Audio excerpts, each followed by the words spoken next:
In this video, I'm going to share with you how I found my very first land deal. I hope it gives you value, and if you stay to the end of the video, you'll come away with a few tips and tricks on how to find your first or your next deal. Step 1, find your target market. So I wanted to make sure that the neighborhoods that I was looking in actually had lots of activity that was happening, that they were areas that people were in demand to actually find lots. So I did this by going to Zillow.com and I searched 3 different key components. I first looked at new house construction in the last 2 years. This gave me a pretty good idea of what types of new houses were being built in that area. The second thing that I did was I looked up lots for sale, and then I also filtered by lots sold.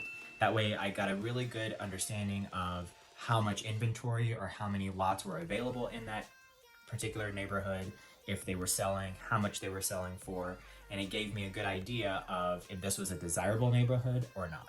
So this was a really important step for me to make sure that the lots that I were actually finding were lots that people wanted. I think that there are a lot of properties that you could get under contract, but if no one wants them, it's going to be really hard to sell them in the end. So I want to make sure that I was looking for properties that were in desirable neighborhoods. Step 2 is pull your list. So this is going to be a list of all of the owners who own a property in a particular neighborhood.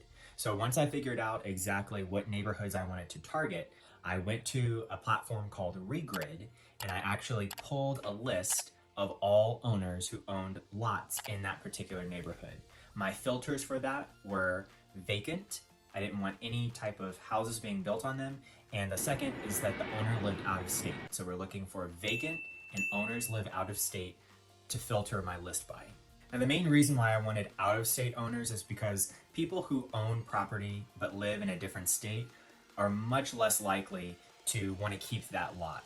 They've either bought the lot when they were younger, hoping to retire to a particular area, or maybe they've inherited that lot, but they don't live in the state. So in my particular scenario, I was looking for a neighborhood in Texas. So when I filtered my lots, I was looking for vacant lots whose owners did not live in Texas. That would give me the highest chance that the owner was looking to just get rid of that lot.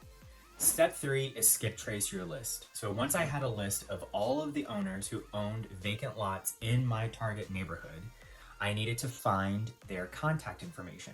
So I went to a service called Versium that uses public data to populate lists of contact information for particular owners. So I submitted my list from Regrid into Versium, and I was able to get the contact information for all of those owners.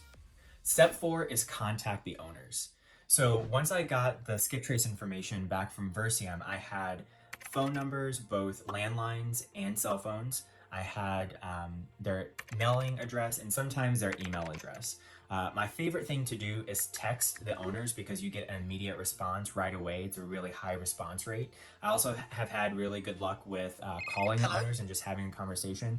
But either texting or calling, it was very simple, very straightforward. I just said, hey, I see that you have a vacant lot at 123 Mockingbird Lane, and I'm wondering if you're interested in selling that lot. Step 5 is negotiate and get it under contract. So once I started having conversations with these sellers about if they were interested in selling their lots, how much they would like for their lots, I knew typically what lots went for in that particular neighborhood. I knew the value that I needed to start at in order to be able to negotiate a good enough spread for me to be able to do the deal. Now, negotiation is a huge topic. There's so many resources out there, incredible books and master classes on the art of negotiation. But needless to say, I negotiated, got the deal under contract, and I sent them a contract via DocuSign. So DocuSign is a service that allowed me to virtually send the contract and allows the owner to open up the contract, view it digitally, and click to sign. So it's a very fast, efficient process that owners really like. Now, this was obviously a huge step because so much of the negotiation depended upon my analysis of the property. I needed to know enough about the neighborhood and the lot to make sure that I could get the lot at a price that would allow me to make enough profit on the deal. In my next video, I'll show you exactly how I analyzed the lot and the neighborhood to know exactly how much I could get for the lot and how much I needed to get the lot for in order to make a profit. If you're interested in hearing from other 6 and 7 figure land flippers about how they've built and run their businesses, check out my Facebook group, OnlyLandFans, where I do a live interview each week inside the group. You can grab that link at the description below. Until then, be great, have a great week, and catch you in the next one.